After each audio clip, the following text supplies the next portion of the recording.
Hello, hello, and welcome. Welcome to Parenting Differently, where we leave behind the old way of parenting and allow the gifts of parenthood to raise us. Different to how we were raised, different to how society tells us to raise our kids, maybe even parenting different than you expected. Just different. I'm your host, Anja Simmons. Welcome, welcome. I'm an author, a yogi parenting coach, and a speaker. Season 5, all about how do we parent differently, right? Fair enough. I know I don't want to parent the same way, but how do I begin the steps of parenting differently? Or maybe you're already on that journey. And these are little tips. This week is tip 9. And these are going to just enhance what you're already doing. Make it more official, perhaps, and remind you of things that there's no way we keep it all in our head and can do it all the time. I'm always relearning and learning and relearning, right? So, tip 9 today of season 5, language. Languaging. What language do we use? Right? So, what I mean by this, as a way of parenting differently, is to become super aware of how important your words are. We've talked about before about the energy, we've talked about the expectations, we've talked about being fully present. So, what words are we using to enhance the goal that we want with our kids in the future? Go back a few sessions for that one, right? What are we using? Are we often saying things like, you should, you ought to, you never, you always, you must, right? And when we see the real picture, what are we actually saying? Is that based on our trust, on our inner wisdom? Is that based on all our fears? Is this keeping our child in a box of how they've shown that they are, how we believe, how we have perceived and believed that they are, rather than a truth? He's always forgetful. You never do this. You always. Those are really limiting words, right? They don't give us the opportunity, not many of us take that as an opportunity to prove you wrong, right? And is that what we want, right? When I am feeling out of whack, when I am feeling out of balance, when I am not happy with something in my life, those words come out stronger towards those around me.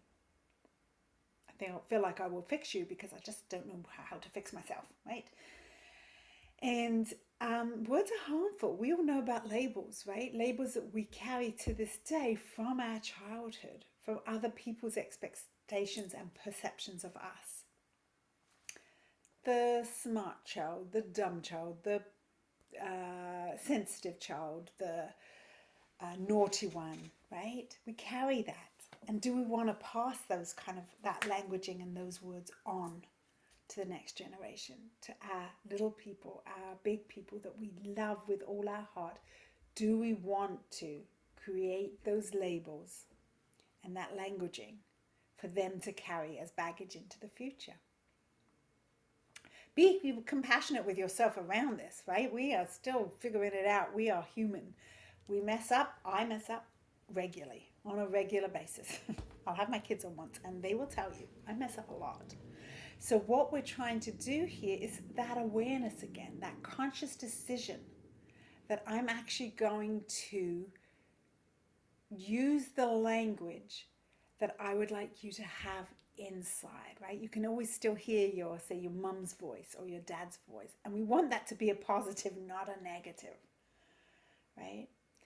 And I also noticed a lot of the time in observing with my children, like say at one, I remember this one story very clearly. I was thinking, wow, they're really rude. They're like, oh, get me that, pick that up, you know, pass that or something. And I was like, that's so rude. Why are they being so rude, right? And then the awareness being, I then catch myself using that same language to them. Da, da, da, da, da, right? I'm using that language to them. I'm not saying, please, would you mind? Can you? Thank you. Can you help me with this? Right? I'm like, go back and brush your teeth. Pick up that. Is that your pencil? Go get it. Go get it. Right? I'm speaking in an unkind manner. And I'm not surprised that they would then be speaking in what I deem as an unkind manner back to me. So here you go. Here's your tip for the week, right? Work with observing. That's where we start, right? Just curious, be curious. Really, do I say those things? And do I say things that are damaging or helpful or life enhancing, inspiring? Or am I saying things as a put down, as a way to keep them in their place, as a way of transferring what I'm feeling, my yuckiness, over to them? So let me know how this goes. Languaging, tell me what you noticed. Comment, send me a message. I'm over on Instagram most of the time. Easiest place to reach me. All my links are there as well. Yogi Parenting Coach, I'll place them below here. And yeah, tip 9. We've got one more session for season 5. Our final tip next week. And so let's work with languaging tip 9 for this week. Have a super day.